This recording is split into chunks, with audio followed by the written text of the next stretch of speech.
शिक्षा के प्रति सजग और संवेदनशील माननीय मुख्यमंत्री जी नीतीश बाबू के नेतृत्व में चल रही है।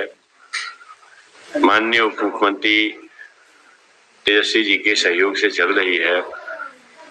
वो हमें निर्देशित किए और जिसका एक संदेश आप 11 तारीख को मौलाना अब्दुल कलाम आजाद के जयंती समारोह जो शिक्षा दिवस के रूप में बिहार में भी मनाई गई थी पहली बार और यहाँ से पूरे देश में गई है। तो बिहार तो नजीर पेश करने का जगह है। पोशाक राशि योजना, साइकिल राशि योजना, प्रोत्साहन राशि योजना, ये माननीय नीतीश बाबू के द्वारा पहले बिहार में ही आया और फिर देश भर के लोगों ने इसका अनुकरण किया। तो अनुकरणीय हमारे सरकार का पहल है। हम अपने गुरुजनों से एक इंटरेक्शन किया और इंटरेक्शन के आधार ये थे कि हम उनकी समस्याओं को सुने और उनकी समस्या जब आमने सामने आएगी फिर जो नियोजन नीति अभी बन रही है उसमें भी सरकार को सहयोग मिलेगा। तो शिक्षक के संगठनों के लोगों से सैकड़ों लोग थे, 100 के आसपास तो जरूर थे, दर्जनों संगठन के लोग थे। तो लोगों से बातचीत हुई और उसके जो जिस्ट आए, निचोड़ आए, वेतन विसंगति को दूर करना, महिला शिक्षा और शिक्षिकाओं के लिए जो मातृत्व अवकाश है उसमें जो त्रुटि है उसको दूर करना, ईपीएफ के कारण जो ईपीएफ 3 साल पूरा होने से पहले बेचारा वो शिक्षक हमारे अगर काल कलवित होते हैं तो उनको अनुग्रह अनुदान जैसी सपोर्ट भी नहीं हो पाती है उनके आश्रित परिवार को। इस तरह से कई बातें आई है और दर्जनों लोगों से रिप्रेजेंटेशन आया और उसमें दर्जनों रिप्रेजेंटेशन को देखेंगे तो हमको लगता है कि निश्चित रूप से मानने योग तत्काल 10-12 अच्छे पॉइंट हैं जिसको सरकार तत्काल उसको पूरा करेगी। और आप सभी के माध्यम से मैं अपने गुरुजनों से और माता पिता से, पेरेंट्स से, बच्चों से एक आग्रह है, बच्चे तो खैर बच्चे हैं, पेरेंट्स से और गुरुजनों से कि भाई आप अच्छी शिक्षा दें। सरकार आपके जो शिक्षा सेवा में त्रुटि है उसको दूर करेगी और संवेदनशीलता से आपके हर काम को पूरा करेगी। और हमारे माननीय मुख्यमंत्री जी ने शिक्षा दिवस के अवसर पर इस बातों को पूरी तरह जोर लगा के कहा कि मैं वेतन भी बढ़ाऊंगा और जो निकम्मे शिक्षक होंगे, जो भगोड़े शिक्षक होंगे, उनको भगाने का भी इंतजाम करूंगा। तो उसी नीति पर सरकार काम कर रही है।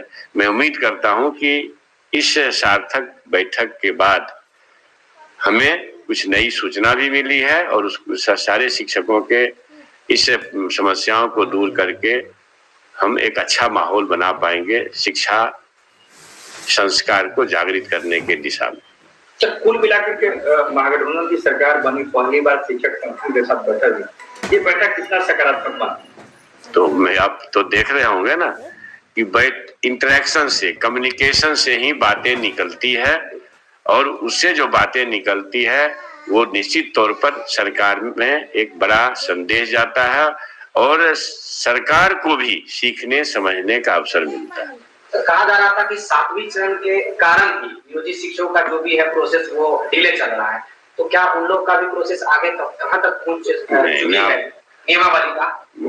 मैं आप ये बात जानिए कि स्थानांतरण आवश्यक है, ये सरकार महसूस करती है।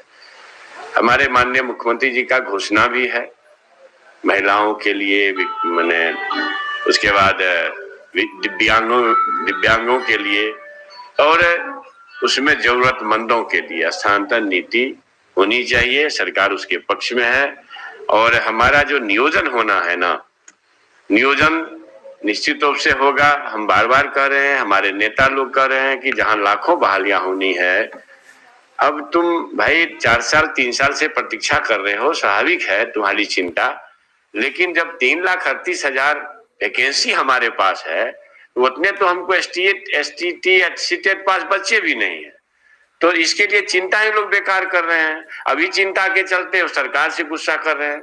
16 करोड़ वाले से कुछ गुस्सा नहीं हो रहा है क्योंकि लोग ये लगता है मान लिया है कि वो देना ही नहीं है, तो जो देने के लिए बैठा है उसी से तकलीफ है, गुस्सा है, खैर कोई बात नहीं है। उन सभी जो आंदोलनरत हमारे बेरोजगार सीटेट STET पास बच्चे हैं उनके प्रति भी सहानुभूति है। सरकार अपने काम में लगी हुई है, ज्यादा दिन नहीं है, लोग निराश न हो। नियमावली कब तक आने की संभावना है सर? आ जाएगी जल्द से जल्द, 22 वाला आ जाएगी जल्द से जल्द। सर सिमुलतला मॉडल की बात आपने बताई, क्या क्या प्रकाश उसके बारे में आप तो बताइए, आप सिमुलतला गए? अगर आप जाते तो इस बात को नहीं कहते। ये एक शिक्षण संस्थान में सारी सुविधाओं से लय शिक्षा व्यवस्था होगी, यही सिमुलतला मॉडल है। तो इस मॉडल को क्या प्रत्येक स्कूल में अपनाया जाएगा या जिला स्तर पर? उसने प्रत्येक स्कूल का भी प्लान नहीं है, लेकिन संपूर्ण प्रदेश में पहले या जिला स्तर पर इसको लागू करने का सरकार योजना ला रही है। अभी तक इसके सकारात्मक परिणाम देखने को मिला है?